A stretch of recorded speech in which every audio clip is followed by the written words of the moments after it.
I just finished this new script, okay? So I want to do a bilingual in two languages. I thought I'll do it in Telugu and Kannada. So we were going to narrate the story to a Telugu superstar. I was going with a distributor friend of mine. So on the way I was telling this distributor guy, I hope your superstar likes my story, man. And he said, who cares whether he likes your story? It's more important he likes you. And that. He said, story comes later. They should like you first. When people like you, your big ideas sound much bigger. Your great ideas sound much greater. So the basic thing I think is about connecting with people. Being nice to people. Just be nice. The world is forced to be nice to you. Isn't it? See, you throw something and the world bounces back to you. So just be nice. My strong belief is, whatever you do, whatever you're doing right now, there is a better way to do the same thing. And whoever you are, there is a better person inside you. And I think it's our duty to get the better person out of ourselves. So there's a better Sesh, there's a better Durgesh, there's a better Ramesh. And I think every day we should get that guy out and do things better.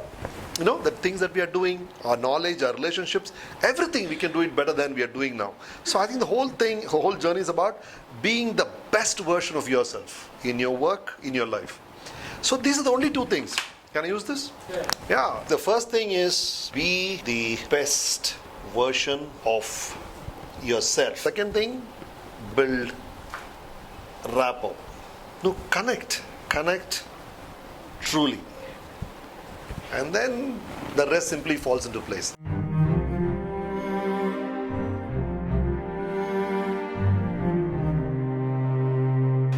So in my talk show, I ask all the achievers, if you want to say sorry to somebody, if you want to thank somebody, whom will you say sorry to? Whom will you say thanks to?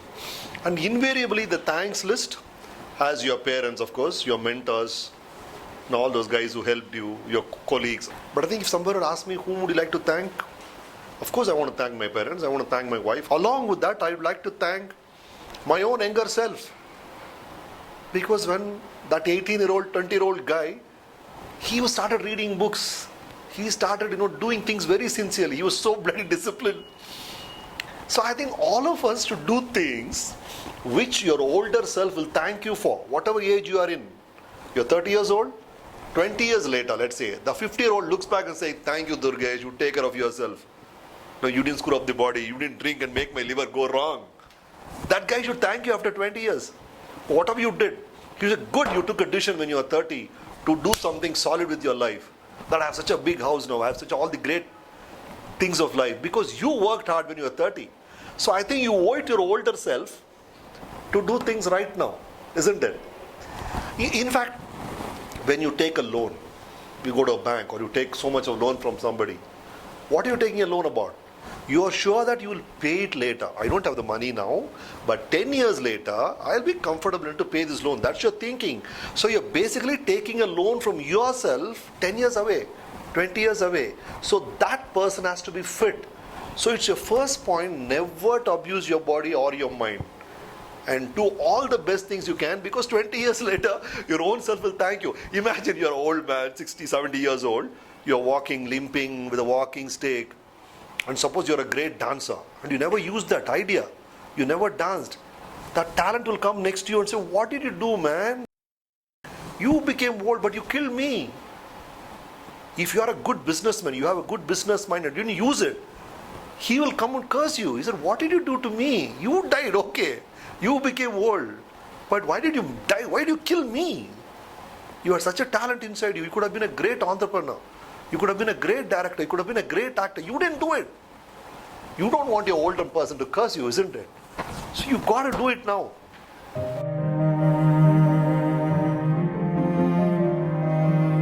How can you escape failure? It's going to come. You go down the steps, take a right turn, in the corner, failure is waiting for you. There's no way you can escape it. Then you see it beforehand. In case you see failure, you just go on another route, take another route. In case you hit head on with him, he's going to pitch you up, yeah, you're going to fall down. But then, where you fall, you're going to find something very, very important for your next journey. That's what failure does. It makes you fall, but at the exact point of fall, if you observe closely, if you're smart enough to understand why you fell exactly in that place, you will find the solution for exact the way forward. I mean, if you're afraid of failure, you shouldn't take it personally, that's all. It's not about you, it's about some stupid decision you took or some mistake in the workplace or whatever. You can't quit like that. You shouldn't.